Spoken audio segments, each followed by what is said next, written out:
الحمد للہ کفا وسلام علی عبادہ الذین اصطفى اما بعد عن ابی ذر رضی اللہ تعالی عنہ قال لی النبی صلی اللہ تعالی علیہ وسلم لا تحقرن من المعروف شیئا ولو ان تلقى اخاک بوجہ طلق رواہ مسلم او کما قال علیہ الصلاۃ والسلام اللہم صلی علی سیدنا محمد وعلی آل سیدنا محمد بارک وسلم اللہم صلی علی سیدنا محمد وعلی آل سیدنا محمد بارک وسلم اللہم صلی علی سیدنا محمد وعلی آل سیدنا محمد بارک وسلم۔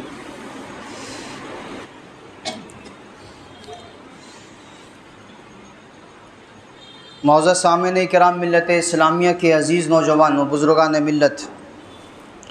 گزشتہ 6 ہفتوں سے اور یہ 7واں ہفتہ چل رہا ہے،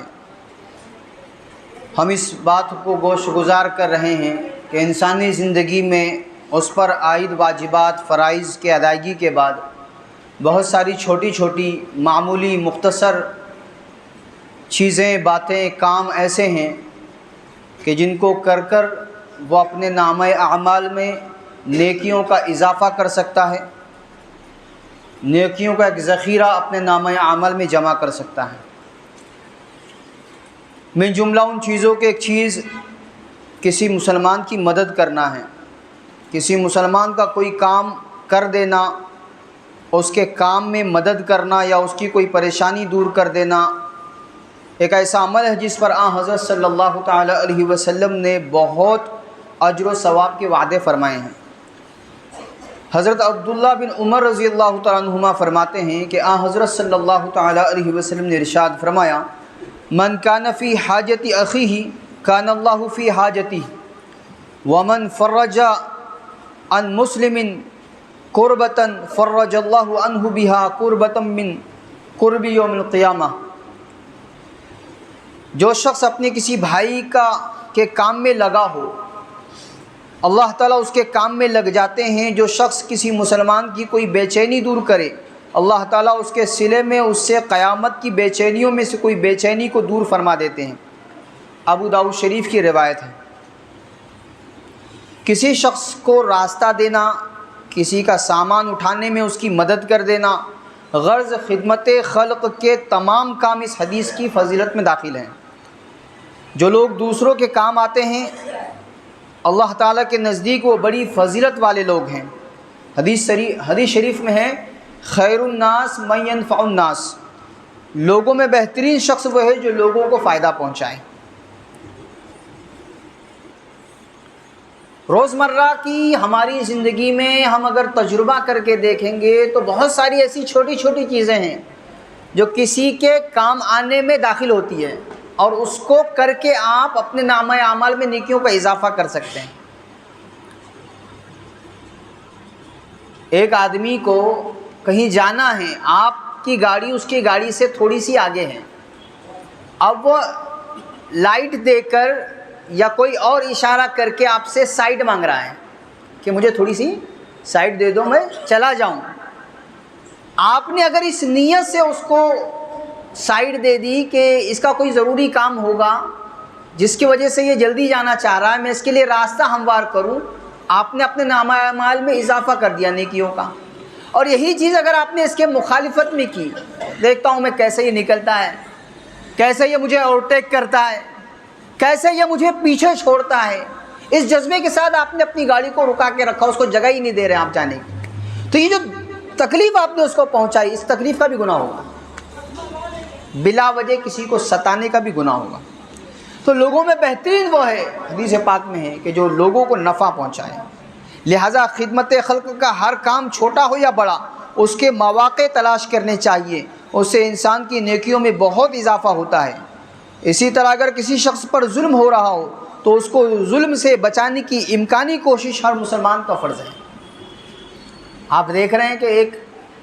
بندہ ہے کہ جس پر ظلم کیا جا رہا ہے، آپ کی آنکھوں کے سامنے ظلم کیا جا رہا ہے، تو آپ جس حیثیت میں ہیں، روکنے کی جس حیثیت میں آپ ہیں، اس کا آپ استعمال کریں۔ آپ اگر اپنے ہاتھ سے روک ٹوک کر سکتے ہیں کہ کیوں ظلم کر رہے ہو، کیوں اس پر زیادتی کر رہے ہو، تو ہاتھ سے کرنا چاہیے، زبان سے کر سکتے ہو زبان سے کرنا چاہیے۔ کہا سنی سے اگر اس پر ہو رہا ظلم اگر رک سکتا ہے تو کہا سنی کر کے اس ظلم کو روکنے کی کوشش کرنی چاہیے۔ اسی کو حدیث پاک میں فرمایا گیا انصر اخاک ظالما او مظلوما، اپنے بھائی کی مدد کر خواہ وہ ظالم ہو یا مظلوم۔ صحابہ کرام نے پوچھا مظلوم کی تو ہم مدد کر دیں گے، اس کو بچا کر اس کی حمایت کر کے، ظالم کی مدد؟ فرمایا اس کو ظلم سے روکنا اس کی مدد ہے، کہ وہ جو ظلم کر رہا ہے کہ بھائی کیا تکلیف ہے تجھے، کیوں ظلم کر رہا ہے۔ ایک حدیث میں حضرت صلی اللہ تعالی علیہ وسلم کے ارشاد ہے مسلمان کا بھائی ہے، نہ وہ اسے بے یار و مددگار چھوڑتا ہے، نہ اس سے جھوٹ بولتا ہے، نہ اس سے وعدہ خلافی کرتا ہے، نہ اس پر ظلم کرتا ہے۔ ترمذی شریف کی روایت ہے۔ ایک مسلمان دوسرے مسلمان کو کبھی بھی بے یار و مددگار نہیں چھوڑ سکتا، اس سے کبھی بھی جھوٹ نہیں بول سکتا، وعدہ خلافی اس کے ساتھ نہیں کر سکتا، اس پہ ظلم نہیں کر سکتا۔ ترمذی شریف کی روایت۔ ایک حدیث میں ارشاد ہے جس جگہ کسی مسلمان کی بے حرمتی کی جا رہی ہو، اس کی آبرو پر دست درازی ہو رہی ہو، وہاں جو مسلمان اس شخص کو بے یار و مددگار چھوڑ جائے گا، اللہ تعالیٰ ایسے موقع پر اس کو بے یار و مددگار چھوڑ دیں گے جہاں اس کو مدد کی ضرورت ہوگی۔ اور جس جگہ کسی مسلمان کی بے آبرو یا بے حرمتی ہو رہی ہو، اگر کوئی مسلمان اس کی مدد کرے، اللہ تعالیٰ ایسی جگہ اس کی مدد کریں گے جہاں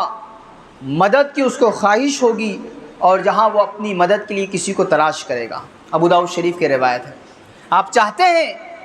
کہ آپ کی حمایت ہو، آپ کی مدد ہو، آپ کی نصرت ہو، اور غیبی نصرت ہو، غیبی حمایت ہو، تو آپ کو چاہیے کہ آپ اپنے مسلمان بھائی کو کسی بھی جگہ بے یار و مددگار نہ چھوڑیں۔ مسلمان کی مدد میں یہ بات بھی داخل ہے کہ اگر کسی جگہ اس پر غلط الزامات لگائے جا رہے ہوں یا غلط باتیں اس کی طرف منسوب کی جا رہی ہو تو ان الزامات کا جائز دفاع کیا جائے۔ چنانچہ حضرت ابو درداء رضی اللہ تعالیٰ عنہ سے روایت ہے کہ حضرت صلی اللہ تعالیٰ علیہ وسلم نے ارشاد فرمایا من ذب عن عرض اخیہ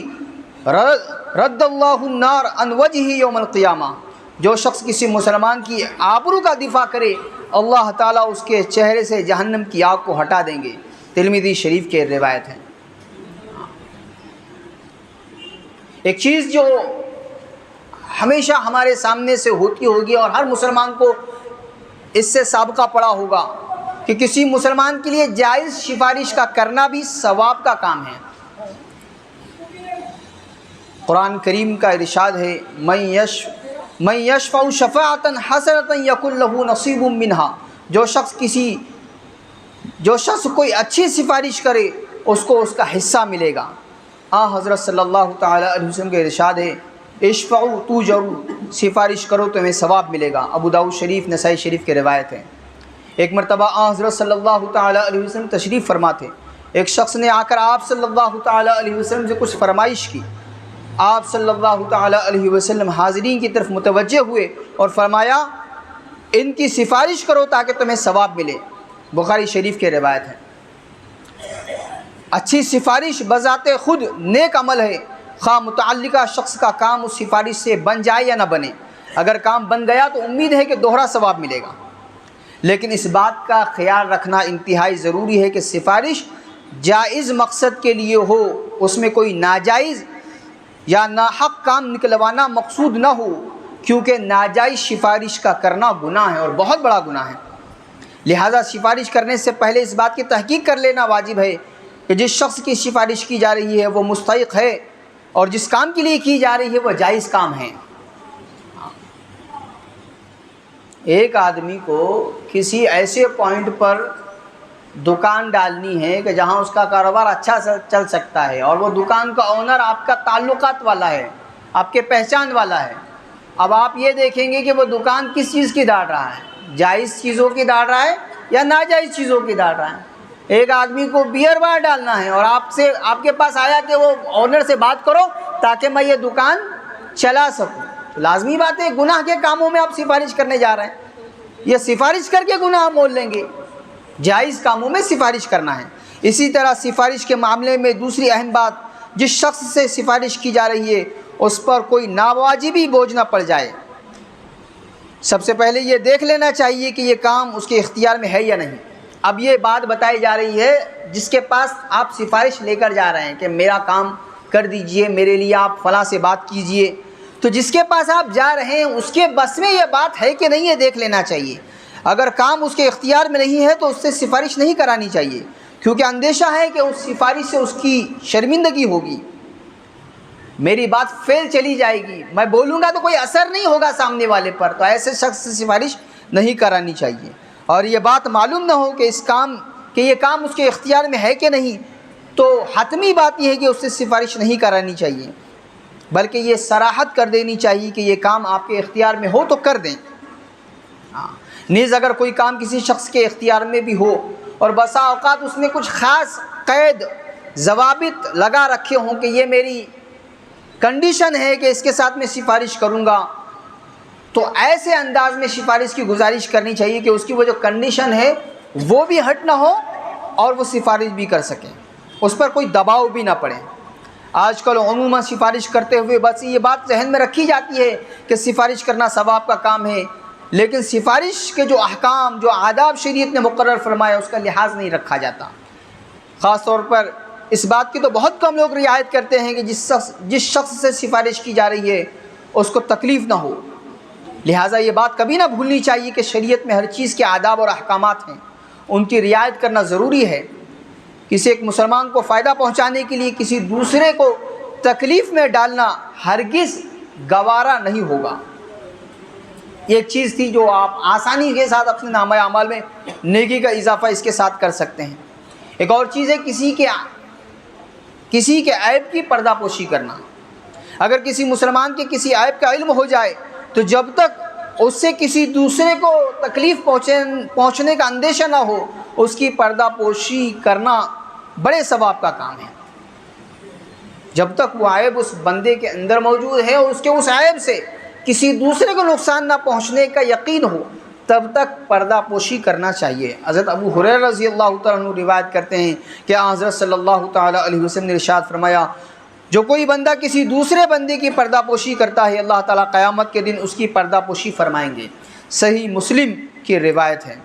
حضرت عقبہ بن عامر رضی اللہ تعالیٰ عنہ روایت کرتے ہیں کہ حضرت صلی اللہ تعالیٰ علیہ وسلم نے ارشاد فرمایا،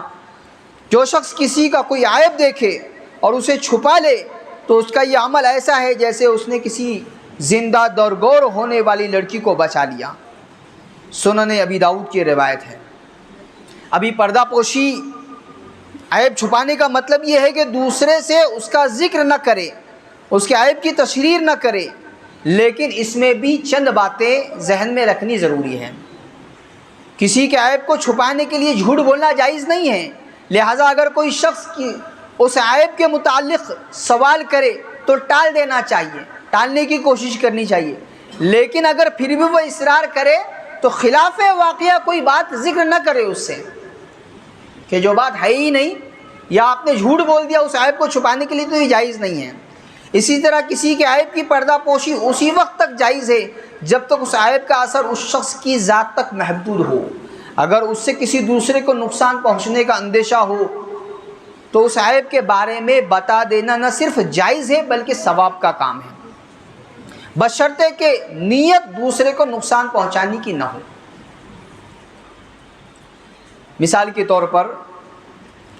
ایک آدمی کی عادت ہے ٹوپی پہنانے کی، کسی سے مال لیتا ہے، پھر دوسرے کو تھوڑا بہت دے دیتا ہے، پھر اس سے لیتا ہے کسی تیسرے کو دے دیتا ہے، الا ڈھالی کرنے کی عادت ہے ایک آدمی کے اندر۔ اب ایک شخص نے آپ سے آ کر پوچھا کہ فلاں صاحب مجھ سے قرض لینا چاہ رہے ہیں، میں اسے رقم دوں نہ دوں؟ آپ کو وہ عادت معلوم ہے، اب آپ کا کام ہے کہ آپ آگاہ کر دو کہ دیکھو بھائی آپ دینا چاہتے دے دو، لیکن اس میں یہ عادت ہے کہ وہ وقت پر ادائیگی نہیں کر پاتا اور اس پر بہت سارے لوگوں کا دین باقی ہے۔ یہ آگاہ کر دینا ثواب کا کام۔ ایسے ہی کسی شخص کا رشتہ کسی جگہ پر طے ہونا ہے اور اس لڑکی کے جو سرپرست حضرات ہیں ان میں سے کوئی آپ کے پاس پہنچا، اپنی بچی کے بارے میں اس لڑکے سے لڑکے کی کیفیت معلوم کی جا رہی ہے کہ وہ کیسا ہے، اس کے عادات اخلاق کیسے ہیں۔ اب آپ اگر اس کی کوئی بات جانتے ہیں، اس کی کوئی کمی، اس کا کوئی عیب، اس کی کوئی عادت، خراب عادت، غلط لت جس کے بارے میں آپ جانتے ہیں، تو آپ کا کام ہے کہ آپ یہ بتا دیں۔ صرف اس وجہ سے کہ کسی کا گھر خراب نہ ہو، کسی کا رشتہ خراب نہ ہو، آپ نے اگر وہ چھپا دیا تو یہ چھپانا آپ کے لیے جائز نہیں ہے۔ ایسے ہی کسی شخص نے کسی ایسے جرم کا ارتکاب کیا جس سے معاشرے میں کوئی برائی پھیلنے کا اندیشہ ہے، تو متعلقہ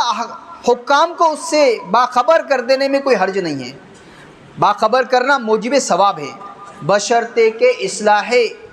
معاشرہ کی نیت ہو، مجرم سے کوئی ذاتی انتقام لینا یا دشمنی نکالنا مقصد نہ ہو۔ اس لیے یہ جو باتیں ہیں بہت چھوٹی چھوٹی چیزیں ہوتی ہیں کہ جس میں آپ کا نہ کوئی خرچ ہو رہا ہے، نہ آپ کا کوئی بہت زیادہ وقت جا رہا ہے، تھوڑی سی توجہ پر، تھوڑے سے دھیان پر، ایک مسلمان کے ساتھ خیر خواہی کے جذبے کے ساتھ یہ چھوٹے چھوٹے اعمال ہیں، اگر آپ اپنی زندگی میں ان کو کرنے لگ جائیں گے اور اس نیت کے ساتھ کریں گے کہ یہ موجب ثواب ہے، اس سے مجھے ثواب ملے گا، اور یہ شریعت کا بتایا ہوا کام ہے جو مجھے کرنا ہے، اور اس کرنے سے مجھے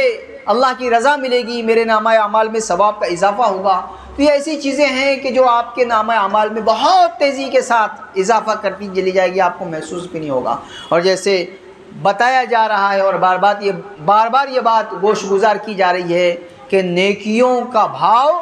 محشر کے میدان میں معلوم ہوگا، جب ایک ایک نیکی کے لیے بندہ ترسے گا کہ کاش دنیاوی زندگی میں ان آسان مواقع کی میں نے قدر کی ہوتی، چھوٹے چھوٹے ان کاموں کی قدر کی ہوتی، ان کو کر لیا ہوتا اور ثواب کی نیت سے کر لیا ہوتا، تو آج نامہ اعمال میں میرے یہ نیکیوں کا اضافہ مجھے جنت میں پہنچانے کا ذریعہ بنتا، میرے درجات کو بلند کرنے کا ذریعہ بنتا۔ تو اس پچھتاوے سے پہلے یہ جو دنیاوی زندگی اللہ نے دے رکھی ہے، اس میں ان چھوٹے چھوٹے اعمال کی قدر کرنی چاہیے، ان کو اپنی عملی زندگی میں سجانے کی کوشش کرنی چاہیے۔ اللہ تبارک و تعالی عمل کی توفیق عطا فرمائے۔ وآخر دعوانا الحمد للہ رب العالمین، والصلاة والسلام علی سید الانبیاء والمرسلین صلی اللہ تعالی علیہ وسلم۔